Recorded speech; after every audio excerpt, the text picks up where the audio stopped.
Já comprou todas as prendas de Natal? Lembrou-se da sua? Estamos a oferecer 40 passes anuais da Zone e um deles pode ser seu.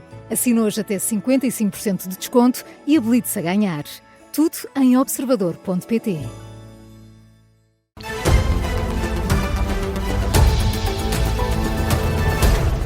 Avançamos para o Jornal das 7, Vanessa Cruz, com a reforma laboral no topo da atualidade.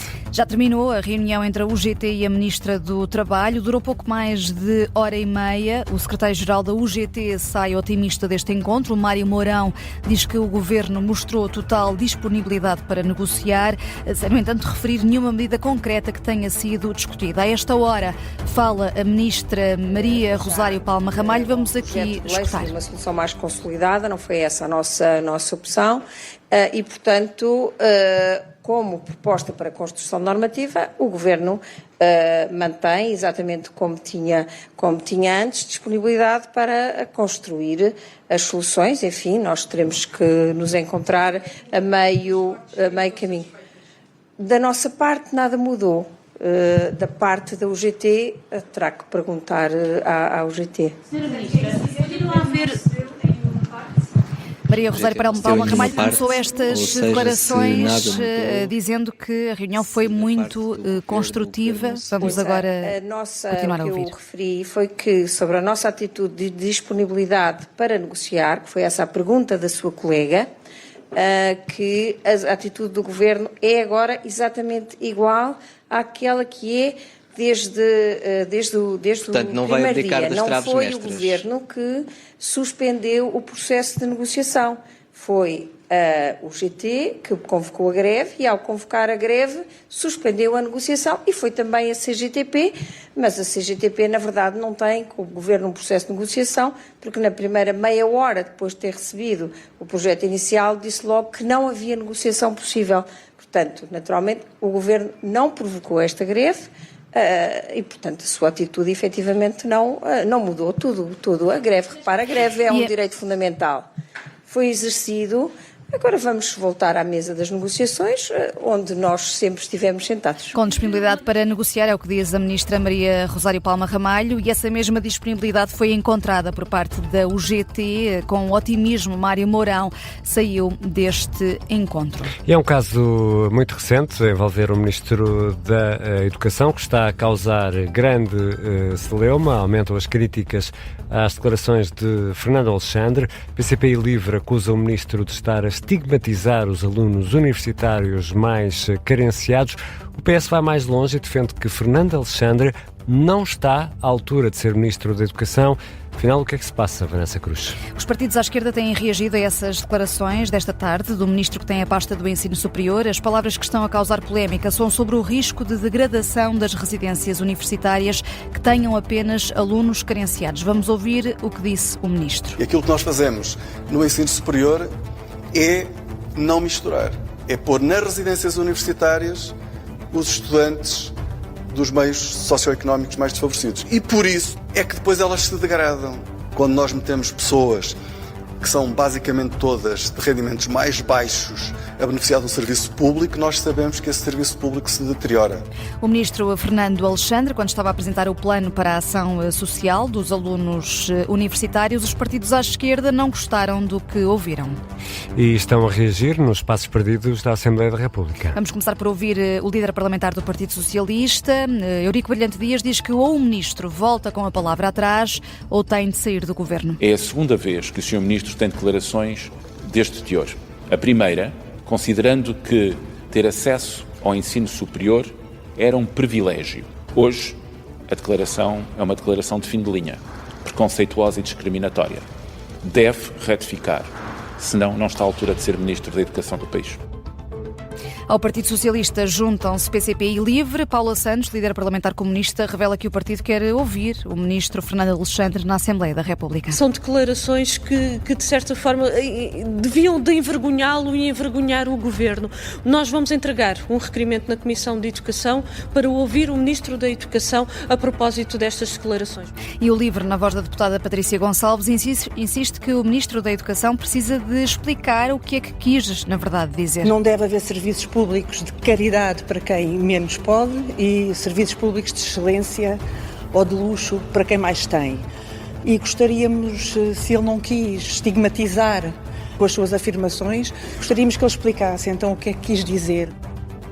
As críticas à esquerda às declarações do Ministro da Educação, também o PAN acusa o Governo de estar a governar para uma bolha de elite no ensino superior, comentários que estão de resto a merecer também atenção nas redes sociais. O antigo líder do PS, Pedro Nuno Santos, aproveitou para pedir a demissão e já de Fernando Alexandre. E a Ministra da Administração Interna, sobre o que está a passar nos aeroportos, espera ter a situação no aeroporto de Lisboa, por exemplo, regularizada nos primeiros meses do ano. A Ministra foi ouvida hoje no Parlamento. Maria Lúcia Amaral diz que o problema das filas no controle de fronteiras do aeroporto Humberto Delgado em Lisboa não se resolve de um dia para o outro. Em resposta aos deputados na Assembleia da República, a Ministra diz que espera ter a situação regularizada no início do próximo ano. A minha vontade e a minha fundada esperança é que se resolva nos primeiros meses de 2026 e que até ao primeiro semestre, vamos cá ver, o sistema deverá, de acordo com o seu formato, de acordo com a sua, desculpe, o formato é muito feio, de acordo com as suas regras, deverá estar completamente executado em abril de 2026. Maria Lúcia Amaral acrescenta que é contra abrir as fronteiras no Natal, mas mantém a decisão final em aberto. Admite a Ministra da Administração Interna que a implementação do sistema de controle de fronteiras no aeroporto está a correr mal. Há um novo sistema eletrónico que está a gerar esperas de 6 horas. Isso mesmo aconteceu hoje no aeroporto Humberto Delgado, em Lisboa. Com passageiros que não são do espaço Schengen a terem de esperar cerca de 6 horas para poderem passar nos controlos fronteiriços e, entretanto, as malas iam-se acumulando nas passadeiras de bagagens do aeroporto. Tem sido um dia muito complicado, por exemplo, no aeroporto de Lisboa. E foi apresentado esta tarde em Estrasburgo o primeiro plano europeu para combater a crise da habitação. E vamos agora, Vanessa, tentar perceber melhor que plano é este.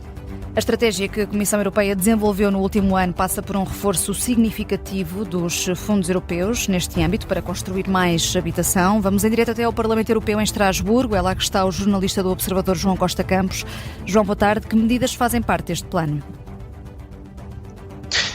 Boa tarde, Vanessa. Este plano é relativamente genérico, até para permitir que os Estados-membros possam melhor acomodar esta estratégia de habitação acessível da Comissão Europeia, mas passa essencialmente, como dizias, por um grande reforço de fundos europeus. São 10 mil milhões para construir habitação até 2027.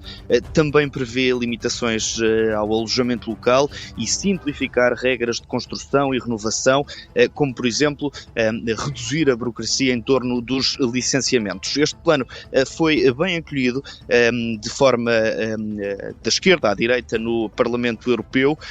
As reações foram várias, em particular dos eurodeputados portugueses.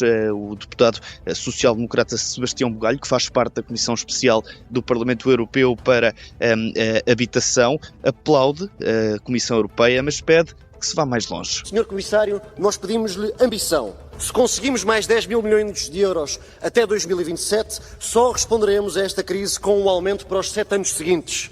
O seu plano propõe um plano de desburocratização para 2027, o que quer dizer que só entraria em vigor no final do seu mandato e do meu.